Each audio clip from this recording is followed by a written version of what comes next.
আমি এই সময়টাকে একটা ট্রানজিটরি ফেজ আকারে দেখছি, এমন একটা সময় যেটা আমাদের একটা নতুন দোরগোড়ায় এনে দাঁড় করিয়েছে। মিটু আন্দোলনের এক ধরনের প্রাসঙ্গিকতা ছিল, কিন্তু যে কোনো সেকশনাল আন্দোলনের যে ধরনের লিমিটেশন থাকে সেই লিমিটেশন তার মধ্যে আছে। এখনো পর্যন্ত প্রথাগত এবং প্রাতিষ্ঠানিক রাজনৈতিক মহলে পুরুষদের সাবঅর্ডিনেট হিসেবে নারীদের উপস্থিতি, এইটা আমি স্ট্রংলি মনে করি যে এর পরিবর্তন হওয়া দরকার। স্ট্যাটিস্টিক্যালি যদি আমরা ভাবি, কোভিড ক্রাইসিসের ক্ষেত্রে আমরা দেখব সোশ্যালি, ইকোনমিক্যালি, পলিটিক্যালি নারীরা অনেক বেশি নেগেটিভলি ইম্প্যাক্টেড হয়েছেন। জেন্ডার মুভমেন্ট সামগ্রিকভাবে তার যা জার্নি, তাকে আবার অন্যান্য নানান মুভমেন্টের সাথে, নানান গণ আন্দোলনের ধারার সাথে একভাবে ডায়লগে আসতে হবে। যেটা সবচেয়ে ভয়ানক বলে মনে হয় তা হলো আজকের সেন্ট্রাল গভর্নমেন্টে যে ফ্যাসিস্ট শক্তি ক্ষমতায় আছে তাদের কথা ভাবলে এদেরকে শুধুমাত্র ভোটের ময়দানে হারিয়ে মনে হয় না আমরা পার পেতে পারবো। আমি যেটা খুঁজে পাই তা হলো সমাজের মধ্যে এক ধরনের কোয়েস্ট এবং তার মধ্যে এক ধরনের সার্চ থাকে,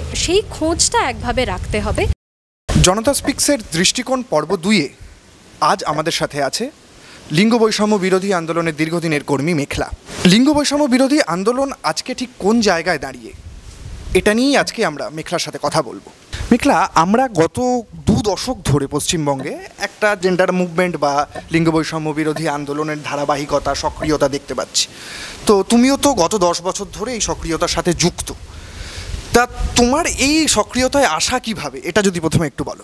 স্বল্প কথায় বলা মুশকিল এটা। আমার তখন 2013 সাল, আমি এইচএস পাশ করে হেরম্বচন্দ্র কলেজ, যা কিনা সাউথ সিটি কলেজের ডে সেকশন, সেখানে ভর্তি হয়েছি এবং আমার বিষয় ছিল অর্থনীতি। অর্থনীতি বিষয়টাই এমন যা শুধু দেশের অর্থনৈতিক অবস্থা নিয়ে পড়াশোনা করলেই হয় না, তার সাথে জুড়ে থাকে সমাজতত্ত্ব, সমাজবিজ্ঞান, পলিটিক্স, পলিটিক্যাল কন্ডিশন এবং সর্বোপরি সমাজের নানান দিকগুলোকে নিয়ে আলোচনা এবং পড়াশোনা থাকেই। এবং সেই প্রথম ছোট থেকে বড় হওয়ার ধাপে এক ধরনের আলোচনা, বিতর্ক, খবর, দেশের অবস্থা নিয়ে একটা পরিমাণ চোখ কান খোলা হওয়া শুরু হয়েছিল। এবং সেই সময় থেকেই বিভিন্ন, শুধুমাত্র দেশের অর্থনৈতিক অবস্থার কথা নয় বা খবর নয়, বিভিন্ন গণ আন্দোলন, মানুষের নানান দাবি এবং সেটা সমাজকে কিভাবে প্রভাবিত করতে করতে যায়, সেটা নিয়েও এক ধরনের অ্যাওয়ারনেস তৈরি হওয়া শুরু হয়েছিল। যদি সময়ের কথা ভাবি তাহলে তাই। এবং সেই সময় আমি যদি একটু, যেহেতু 2014 আগের কথা বলছি, 2013 আমার কাছে প্রাক কলরব এর সময়, কলরব আন্দোলনের আগের সময়। এবং এই সময় আমরা জেন্ডার সেক্সুয়ালিটি এর অক্ষে দেখতে পেয়েছি যে কামদুনি হোক, পার্ক স্ট্রিটের ঘটনা হোক, এই ধরনের ঘটনার মধ্যে দিয়ে এক ধরনের সমাজের মধ্যে সামগ্রিকভাবে আলোড়ন তৈরি হয়েছিল। এবং সেখানে শুধু নারী সমাজ নয়, তথা সমগ্র সমাজেরই মধ্যে এক ধরনের উথাল পাথাল আমরা দেখতে পেয়েছিলাম। এবং আমি নিজে মেয়ে হয়ে তার সাথে অনেক বেশি রেজোনেট করতে করতে গেছি। আমার নিশ্চয়ই আমার তখনের কন্টেম্পোরারি বন্ধুবান্ধব, সাথী, পুরুষ সাথীরাও একভাবে সেটার সাথে রিলেট করেছে। এরপরে 2014-তে যেটা হয় যে যাদবপুর বিশ্ববিদ্যালয়ে 2014 সালে একটি ঘটনা, নারী নিগ্রহের ঘটনাই বলবো, একজন ছাত্রীর সাথে হয়। এবং সেটা খবরে প্রথম আমরা, সেই সময় আমরাও ছাত্রী, আমরা জানতে পারি। এবং সেইটার হাত ধরে এক ধরনের আন্দোলনও যে ছাত্রছাত্রী সমাজে গড়ে উঠছে, সেটা নিয়ে কথা হচ্ছে, সেটার বিরুদ্ধে এক ধরনের আন্দোলন গড়ে উঠছে, সেইটা আমি বলতে পারো যে আমি উইটনেস করেছিলাম। এবং এই উইটনেসিংয়ের এটা দেখা, এই প্রবাহমানতাকে একভাবে এটার মধ্যে পার্টিসিপেট করতে করতে গেছি।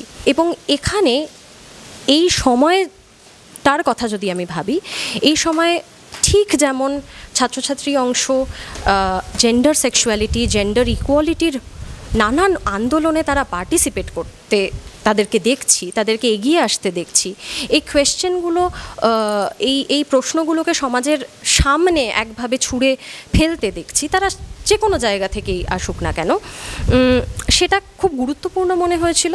এবং খুব স্বাভাবিকভাবে সেটাতে পার্টিসিপেট করতে পারবো এমনটাও মনে হয়েছিল। এবং সেখানে 2014 হোক কলরব আন্দোলন একটা গুরুত্বপূর্ণ ভূমিকা আমার ছাত্রজীবনে কাজ করেছে। এবং এর পরবর্তী আমরা, মানে এখন দেখলে, এখন সেই সময়টার কথা ভাবলে মনে হয় যে ঠিক যেমন হোক কলরব আন্দোলন অত্যন্ত গুরুত্বপূর্ণ কিছু প্রশ্ন, গুরুত্বপূর্ণ কিছু কাজ, কিছু বিতর্ক আমাদের সামনে এনেছিল, ঠিক তেমনই আমরা সেই সময়ের ধারাবাহিকতাটা যদি আরও খানিকটা এগিয়ে যাই, আমরা দেখতে পাবো যে নানান সম্পর্ক গড়ে উঠছিল একে অপরের সাথে।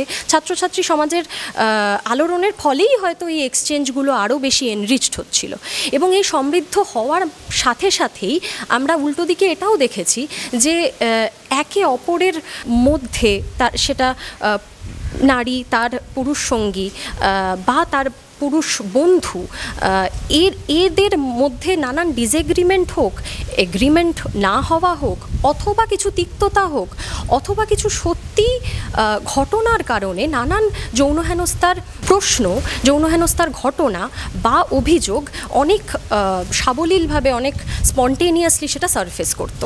অর্থাৎ মানে এখন যে কারণে বলছিলাম যে এখন দেখলে যেটা মনে হয় যে হোক কলরবের আন্দোলন বা তখনের ইস্যু বা সামগ্রিকভাবে সমাজের মধ্যে যে জেন্ডার সেক্সুয়ালিটির কোয়েশ্চেন অ্যাড্রেসড হতে হতে 2014-তে আমরা পৌঁছচ্ছি, এই গণ আন্দোলনগুলোর মাধ্যমেই যে অভিযোগ বা এই জেন্ডার সেক্সুয়ালিটির ইস্যু যে কোথাও রিজলভড হচ্ছে, কোথাও সে উত্তর পাচ্ছে, কোথাও সে কমপ্লিটলি অ্যাড্রেসড হচ্ছে, এমনটা নয়। তো এর মধ্যে একটা অসম্পূর্ণতা তখনও রয়ে গেল, এমনটা বোধ করেছিলাম, এবং সেই জায়গা থেকেই বলতে পারো এই প্রশ্নের পিছনে ধাওয়া করা এবং সেই তার হাত ধরে রয়ে যাওয়া এবং সেটার প্র্যাকটিসে একভাবে নিজেকে রাখার চেষ্টা করার মাধ্যমে আমার এই এক্সপিরিয়েন্স, এই অভিজ্ঞতা হতে হতে গেছে আজ অবধি। তো একটা সময় মনে হয়েছিল সেই সময়টা দেখে যে ঠিক যেরকম একদিকে আমরা নারী নির্যাতনের প্রশ্ন, জেন্ডার সেক্সুয়ালিটির প্রশ্ন, সেই অর্থে জেন্ডার ইকুয়ালিটির কোয়েশ্চেনগুলো অ্যাড্রেসড হচ্ছে নানান গণ আন্দোলনে, ঠিক তেমনই আবার ইডিওলজিক্যাল, আদর্শনৈতিক নানান বিভাজনও তৈরি হচ্ছে এই কোয়েশ্চেনটিকে ধরেই, এই প্রশ্নটিকে ধরেই নানান আদর্শনৈতিক বিভাজনও তৈরি হতে আমরা দেখেছি, লক্ষ্য করেছি। এবং এটারই যদি আমি আরও বড় করে ভাবি, ব্রড স্কেলে ভাবি, এক অর্থে মনে হয়েছে যে সেটাই একভাবে বোধহয় কালমিনেটও করেছিল মিটু মুভমেন্টে সেই সময়, এবং সময়টা তখন আরও এগিয়ে গিয়ে, আমি বলছি ধরা যাক 2016-17 পরবর্তী সময়। মেঘলা, তোমার কি মনে হয় না যে মিটু আন্দোলন এটাও কোনো একটা জায়গায় গিয়ে আটকে গেছে? মিটু আন্দোলনের এক ধরনের প্রাসঙ্গিকতা ছিল বলে মনে করি, এবং সেটা যেভাবে বিভিন্ন ক্ষেত্রে, সেটা শিক্ষাক্ষেত্রে, বিভিন্ন কর্মসংস্থানের জায়গাগুলোতে একটা পরিমাণ ফিল্ম ইন্ডাস্ট্রি এখানের যে ধরনের সংলাপ সে তৈরি করতে পেরেছিল, এক ধরনের এক্সচেঞ্জ সে আনতে পেরেছিল সকলের সামনে, তার একটা প্রাসঙ্গিকতা ছিল, আছেও আমি মনে করি। কিন্তু যে কোনো সেকশনাল মুভমেন্ট, সেকশনাল আন্দোলনের যে ধরনের লিমিটেশন থাকে, সেই লিমিটেশন তার মধ্যে আছে বা তার মধ্যে প্রস্ফুটিত হতে আমরা দেখেছি। তার মানে একে আমরা সরিয়ে দিতে পারি না। এর থেকে শিক্ষণীয় আমাদের যা যা আছে বা এই সংলাপকে নিয়ে আমরা যতটা এগোতে পারবো সেটা আমাদের শেখার জায়গা, আর যেটা নয় সেটুকুকে রেখেই আমাদের এগোতে হবে বলে আমার মনে হয়েছে আজ অবধি। আমরা এনআরসি আন্দোলনের সময় দেখলাম যে মেয়েদের একটা হিউজ পার্টিসিপেশন, স্পেশালি মুসলিম মেয়েদের একটা খুব বড় পার্টিসিপেশন। তো এটা কিসের রেজাল্ট বলে তোমার মনে হয়? বাংলায় আগের ফেজটা, যে সময়টার কথা আমি বলছিলাম 2013-14 অনওয়ার্ডস, সেখানে নির্ভয়া থেকে এনআরসি যদি আমি এভাবে ভাবি, সেখানে গণ আন্দোলনের মাধ্যমে বাংলার যে সমাজ, তার মধ্যে অলরেডি একটা প্রভাব পড়েছিল, এবং যে কোনো গণ আন্দোলন, যে কোনো আন্দোলনই সেই প্রভাব সামগ্রিকভাবে সমাজের মধ্যে ফেলে। এই প্রভাবের ফলে আমার মনে হয়েছে যে নারী সমাজের মধ্যেও এক ধরনের আলোড়ন তীব্রতরভাবে আমরা দেখতে পেয়েছিলাম, এবং সেটারই ফলস্বরূপ আমরা এনআরসি বিরোধী আন্দোলনের হাত ধরে পার্ক সার্কাস, শাহিনবাগ দিল্লিতে, এবং সেখানে মহিলাদের অংশগ্রহণ আমার কাছে অত্যন্ত ইন্সপায়ারিং ছিল এবং লেগেছিল, আজ অবধি লাগে, এবং সেটা থেকে আমাদের আজও বোধহয় কিছু শেখার আছে। তুমি একটা ধারাবাহিকতার কথা বলছো। আমরা দেখলাম কোভিড পূর্ববর্তী সময় এনআরসি মুভমেন্টে যখন গোটা ভারত উত্তাল, কোভিড আসার পর এই ধারাবাহিকতায় কোথাও কি ছেদ হলো বলে তোমার মনে হচ্ছে? যে কোনো অভিঘাতপূর্ণ ঘটনাই আসলে সমাজের প্রত্যেকটা মানুষকেই তো তার মতো করে পজিটিভলি বা নেগেটিভলি এফেক্ট করে। এবং আমরা দেখেছি যে পুরুষ বা ছেলেদের ক্ষেত্রে থেকেও নারীরা অনেক বেশি যে কোনো অভিঘাতপূর্ণ ঘটনায় ইম্প্যাক্টেড হয়। স্ট্যাটিস্টিক্যালি যদি আমরা ভাবি কোভিড ক্রাইসিসের ক্ষেত্রে আমরা দেখব সোশ্যালি, ইকোনমিক্যালি, পলিটিক্যালি নারীরা অনেক বেশি নেগেটিভলি ইম্প্যাক্টেড হয়েছেন। এটা আমরা কর্মক্ষেত্রের ক্ষেত্রে দেখতে পাই, তাদের জীবনযাপনের ক্ষেত্রে দেখতে পাই, দৈনন্দিন জীবনের ক্ষেত্রে দেখতে পাই, তাদের বাড়ির ভিতরের ডাইনামিক্সটার, তাদের যা যা রেসপন্সিবিলিটি সেটার ক্ষেত্রে দেখতে পাই। এবং এই পুরোটা মিলিয়ে তখন মনে হয় যে এর ইম্প্যাক্ট নারীরা অনেক বেশি বহন করতে করতে গেছে এবং তার এফেক্টও আজ অবধি দাঁড়িয়ে হয়তো পুরোপুরি চলে গেছে এমনটা নয়। গুরুত্বপূর্ণভাবে এই সময়ের অভিজ্ঞতা আমাদের আবারও নানান কিছু নতুন প্রশ্নের মুখে দাঁড় করিয়েছে। ছেদ বলবো কি না এটা নিয়ে আমার ব্যক্তিগতভাবে মতামত হলো যে আমি এই সময়টাকে একটা ট্রানজিটরি ফেজ আকারে দেখছি, এমন একটা সময় যেটা আমাদের একটা নতুন দোরগোড়ায় এনে দাঁড় করিয়েছে। এবং এখান থেকে যে নতুন প্রশ্নগুলো আমাদের সামনে এসেছে তাকেও আমাদের একভাবে সামগ্রিকভাবে তার উত্তর খুঁজতে হবে সেই প্রশ্নের। এবং সেটা আমরা খুব চটজলদি আজকের দিনে দাঁড়িয়ে পেয়ে যাব এমনটা নয়।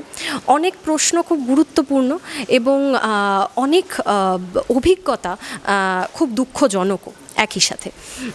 তো এইটা একটা বড় ব্যাপার। অথচ এরই সাথে সাথে আমার মনে হয়েছে যেটা আমাকে অ্যাজ এ হিউম্যান বিইং অনেক বেশি প্রভাবিত করেছিল তা হলো যে কোভিডের ক্রাইসিসের সময়ও যে যে রিলিফ অ্যাক্টিভিটিস ছাত্রছাত্রী সমাজ নিতে গেছে তার মধ্যেও কিন্তু আমরা মহিলাদের অংশগ্রহণ অনেক বেশি পেয়েছি। সেখানে তারা রিলিফ অ্যাক্টিভিটিস করতে যেভাবে এগিয়ে এসেছে, তাদের বয়স, তাদের অভিজ্ঞতা, তারা কতটুকু জানা বোঝা তার আছে এই পরিসরে, তার কথা নাই ভেবে তাদের নিজেদের জীবনের নানান আশঙ্কার কথা ভুলে গিয়ে একভাবে, সেইটা আমার কাছে অত্যন্ত গুরুত্বপূর্ণ আজকের দিনে দাঁড়িয়েও। এবং এর পরবর্তী সময় যেখানে আমাদের কোভিডের এক প্রকার সময়ের সাথে সাথে ঝাপটার মতো করে আমাদের জীবনের ওপর দিয়ে গেছে, একবার 2020-র লকডাউন, একবার 2021-এর ওমিক্রনের ঢেউ, এই যে লক আনলকের মধ্যে দিয়ে জীবনটা চলতে চলতে গেছে, সেখানে ছাত্রছাত্রী সমাজের পড়াশোনার ব্যাঘাত ঘটা থেকে শুরু করে যে নারীরা কর্মক্ষেত্রে যেতেন তাদের ঘরে আটকে পড়া থেকে শুরু করে পুরুষদের এইবারে ঘরের মধ্যে তারা যে ঠিক কী করবেন, তাদের সাবলীল জায়গা যেটা নয়, তথাকথিতভাবে প্রথাগতভাবে যা নয় বলে আমরা দেখে এসেছি, তাতে তারা কি করবেন এবং এই যে নতুন সংলাপ এবং সেই সংলাপের হাত ধরে নানান কনফ্লিক্টের জন্ম হচ্ছিল, সেইটাকে একভাবে বোধহয় নারী সমাজ ট্র্যাভার্স করতে করতে, এনগেজ করতে করতে তারা এগিয়েছে। এবং তার হাত ধরে এই ঝাপটা, এই ঢেউয়ের মধ্যে, এই সংগ্রামের মধ্যে দিয়ে যেতে যেতে যে নতুন লড়াইগুলো তৈরি হয়েছে তার রেশ আমরা আজ অবধি দেখতে পাচ্ছি। তা রিজলভড নয়, কিন্তু সেই সময়ের অত্যন্ত গুরুত্বপূর্ণ ইন্ডিপেন্ডেন্ট ইনিশিয়েটিভের অংশ হয়ে আমি বলতে পারি যে জায়গা থেকে আমরা পৃথিবীর পাঠশালার ভাবনা এনেছিলাম যে আমরা বাচ্চাদেরকে পড়াবো, সেখানে সেই এবং কোভিডের সময় দাঁড়িয়ে সেটা অত্যন্ত গুরুত্বপূর্ণ বলে মনে হয়েছিল আমাদের। সেখানে আমরা নারীদের ভূমিকা অসম্ভব গুরুত্বপূর্ণভাবে পেয়েছি।